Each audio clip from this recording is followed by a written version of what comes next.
So, in fact, the past 3 years have been marked by the war. Alors, ces 3 années de coopération ont été essentiellement marquées par la guerre, mais malgré tout ce que nous affrontions, nous avons pu inviter des stagiaires, envoyer des stagiaires du Bénin en Israël pour étudier l'agriculture, la technologie agricole. Et nous étions en partenariat également avec l'Agence internationale d'énergie atomique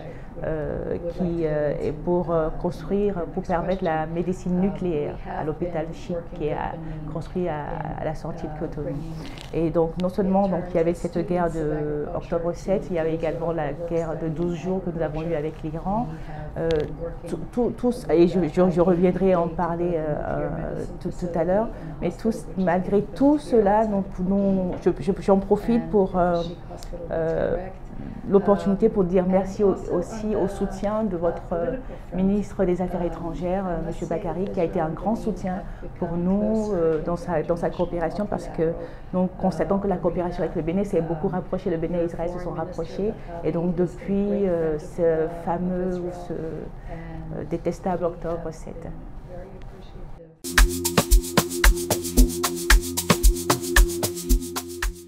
The 12-day war, as President Trump called it. Le président Trump a appelé cette guerre des 12 jours la guerre du lion qui se réveille, parce qu'on a vu tout le peuple d'Israël se lever comme un lion qui dormait, qui sommeillait, qui s'est enfin réveillé. Nos systèmes de défense en fait ont constaté ce que nos services secrets assemblés comme information, nous ont fait comprendre que l'Iran, qui depuis des décennies menace Israël, atteignait maintenant une capacité nucléaire qui pourrait être très destructrice.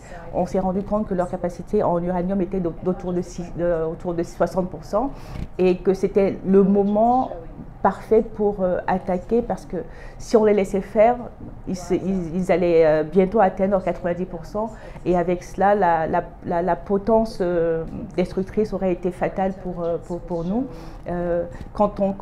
Pendant ces 12 jours, nous avons reçu plus de 800 missiles qui ont été lancés contre Israël, et notre système de défense aérien a permis d'intercepter 94%, mais il y a quand même 6% de ces 800 missiles qui ont réussi à nous toucher, et on a plusieurs centres qui ont été attaqués, plusieurs centres de recherche.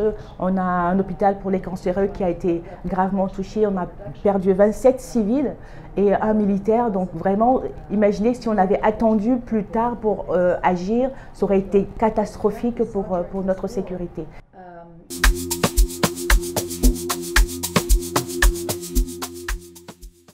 Ce que j'aimerais vous dire, c'est que pour la guerre des 12 jours, elle n'est pas véritablement terminée. Il y a un cessez-le-feu en ce moment. Donc c'est d'abord un cessez-le-feu. Et notre guerre d'octobre 7, c'est une guerre contre le Hamas. Nous ne sommes pas en guerre contre les Palestiniens, nous ne sommes pas en guerre contre les Iraniens, nous ne sommes pas en guerre contre les Libanais, pas du tout. Nous ne sommes pas en guerre contre nos voisins. Nous sommes en guerre contre des systèmes, des extrémistes, des groupes terroristes qui constituent une menace pour l'existence de notre nation. Et donc, c'est de comprendre qu'il y a encore beaucoup de choses que nous devons gérer pour pouvoir dire que la guerre est terminée. Mais la guerre n'est pas contre les civils ni contre nos voisins, mais c'est contre ces groupes terroristes qui constituent une menace pour notre État. Comme je le disais tout à l'heure, nous ne sommes pas en guerre contre les États, contre nos voisins. Nous voulons la paix avec nos voisins. Et donc, ce qu'il se passe aujourd'hui, c'est que le gouvernement iranien et Hamas sont très en colère, parce que de plus en plus d'États sont en train de signer justement les accords d'Abraham.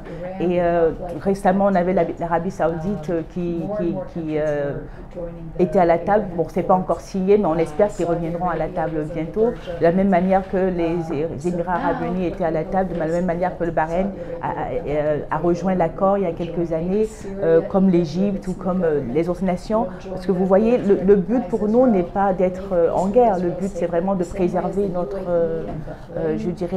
intégrité nationale.